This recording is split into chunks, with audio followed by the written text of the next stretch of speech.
బరి తెగించినటువంటి దొంగ అవతల వాళ్ళని ఏ విధంగా దొంగ అని ముద్ర వేస్తాడు అని అంటే చంద్రబాబు నాయుడు గారిని చూస్తే అర్థమవుతుంది.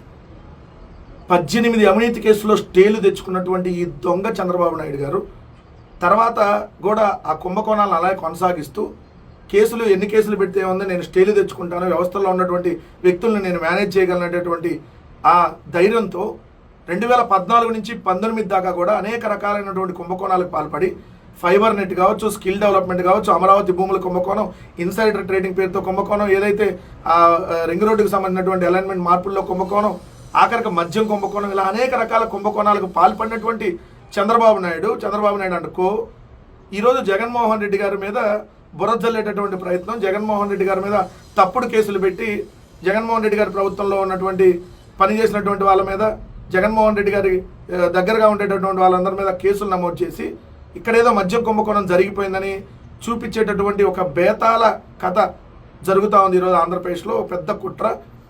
ఈ మద్యానికి సంబంధించి అసలు మూల విరాట్ చంద్రబాబు నాయుడు అనేది ఈరోజు వాస్తవాలతో సహా మీ అందరికీ తెలియజేయదలుచుకున్నాం. ఒకటి గమనిస్తే 2014 నుంచి 19 దాకా చంద్రబాబు నాయుడు గారి హయాంలో కదా కుంభకోణం జరిగింది. మళ్ళీ ఇప్పుడు ఇదే చంద్రబాబు నాయుడు గారి హయాంలో కదా కుంభకోణం జరుగుతుంది. ఎందుకంటే మద్యం పాలసీ అనేది చంద్రబాబు నాయుడు గారు 2015వ సంవత్సరంలో బార్లకు సంబంధించినటువంటి ప్రివిలేజ్ ఫీజుల్ని, మద్యం దుకాణాలకు సంబంధించినటువంటి ప్రివిలేజ్ ఫీజుని తీసేయటం వల్ల 1500 కోట్ల రూపాయలు ఆంధ్రప్రదేశ్ రాష్ట్ర ప్రభుత్వానికి నష్టం చేకూరింది. 15,000 ఇంటూ 4 సంవత్సరాల పాటు 6,000 కోట్ల రూపాయలు నష్టం చేకూరింది. అదేవిధంగా సిండికేట్లకి దోచిపెట్టేటటువంటి కార్యక్రమం, వాళ్ళ నుంచి మళ్ళీ కమిషన్లు దండుకునేటటువంటి కార్యక్రమంలో భాగంగా 4,380 మద్యం దుకాణాలని చంద్రబాబు నాయుడు గారి హయాంలో ఏర్పాటు చేశారు. ఉదయం 10 గంటల నుంచి రాత్రి 11 గంటల వరకు అఫీషియల్గా, అనఫిషియల్గా అంటే తెల్లారులు ఇంకా నడుస్తూనే ఉంటుంది. బార్లకు సంబంధించి అదేవిధంగా బెల్ట్ షాపులకైతే అసలు కొదవలేదు. 45,000 బెల్ట్ షాపులు దాదాపుగా చంద్రబాబు నాయుడు గారి హయాంలో గుడి పక్కన బడి పక్కన ఏర్లై పారున్నాయి. అలానే మీరు చూస్తే కొత్త డిస్టిలరీలు చంద్రబాబు నాయుడు గారి హయాంలో మాత్రమే వచ్చింది. జగన్మోహన్ రెడ్డి గారి హయాంలో ఒక కొత్త డిస్టిలరీ కూడా రాలా. బ్రాండ్లు ఏదైతే ఉన్నాయో ఆ బ్రాండ్లు కూడా చంద్రబాబు నాయుడు గారు ముఖ్యమంత్రిగా ఉన్నప్పుడు తీసుకొచ్చినటువంటి బ్రాండ్లు, ప్రెసిడెంట్ మెడల్ కావచ్చు, ఏంటి గవర్నర్ రిజర్వ్ కావచ్చు, అదేవిధంగా పవర్ స్టార్ విస్కీ కావచ్చు, లెజెండ్ విస్కీ కావచ్చు, అదేవిధంగా బీరా బ్రాండ్కి సంబంధించినటువంటి బూమ్ కావచ్చు, బ్లాంజ్ కావచ్చు, ఇవన్నీ కూడా ఏదైతే 10,000 బీర్, ఇవన్నీ కూడా చంద్రబాబు నాయుడు గారి హయాంలో వచ్చినాయి. జగన్మోహన్ రెడ్డి గారి హయాంలో ఒక్క కొత్త బ్రాండ్ కూడా రాలా. ఏ కొత్త డిస్టిలరీ కూడా జగన్మోహన్ రెడ్డి గారు పర్మిషన్ వల్ల మద్యం దుకాణాల సంఖ్యని గణనీయంగా 33% తగ్గించారు. 2,934 మాత్రమే అయినాయి. అంతకుముందు 4,380 మద్యం దుకాణాలు ఉండే.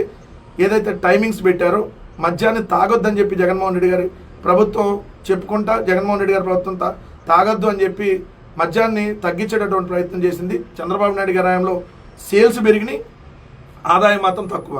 బట్ జగన్మోహన్ రెడ్డి గారి హయాంలో సేల్స్ తగ్గినాయి, బట్ ఆదాయం మాత్రం పెరిగింది. మరి ఎట్లా స్కామ్ జరిగిద్ది? ఆదాయం తగ్గితే కదా స్కామ్ జరిగేది.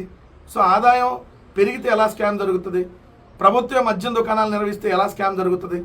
కానీ చంద్రబాబు నాయుడు గారి ప్రభుత్వం అనేక రకాల కుట్రలకు పాల్పడుతూ ఇప్పుడు కూడా మద్యానికి సంబంధించినటువంటి స్కామ్ చేస్తూ ఈ మద్యానికి మూల విరాట్ అయినటువంటి చంద్రబాబు నాయుడు గారు ఈయన మామూలుడు కాదు. ఎట్లా అంటాడంటే 1986లోనే ఏదైతే సారా బాట్లింగ్ సంబంధించినటువంటి ప్లాంట్ ఏర్పాటు చేయాలని చెప్పి ఆ రోజు రామారావు గారి ప్రభుత్వం నిర్ణయిస్తే 3 కోట్ల రూపాయలు లంచం తీసుకున్నాడు పురుషోత్తం అనేటటువంటి వ్యక్తి దగ్గర నుంచి. ఇక్కడ తాజ్ బంజారాలో ఒక్కడే కారులో వెళ్ళి 3 కోట్ల రూపాయలు గోను సంచులు వేసుకుని వచ్చాడు. అలాంటి దుర్మార్గుడు, అలాంటి అవినీతి పరుడు ఈరోజు జగన్మోహన్ రెడ్డి గారి ప్రభుత్వంపై నింద వేయాలని, జగన్మోహన్ రెడ్డి గారిని టార్గెట్ చేయాలని వెళ్తా ఉన్నాడు.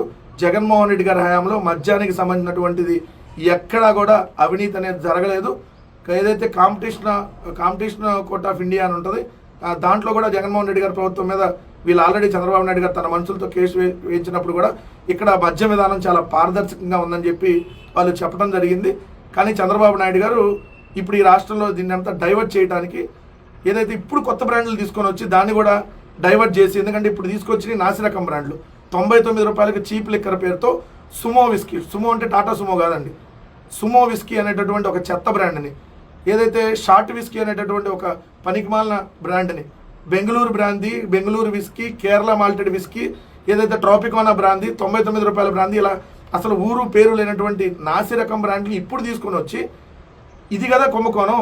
ఇది కూడా తెలుగుదేశం పార్టీకి సంబంధించినటువంటి నాయకుల డిస్టిలరీలకు సంబంధించినటువంటి దాంట్లోనే వీటిని తయారు చేస్తూ ఇక్కడ ఏదైతే అడ్డగోలుగా వాటిని సేల్స్ పెంచుతూ ఈరోజు double triple sales only 99 rupees లిక్కర్సే ఉంది.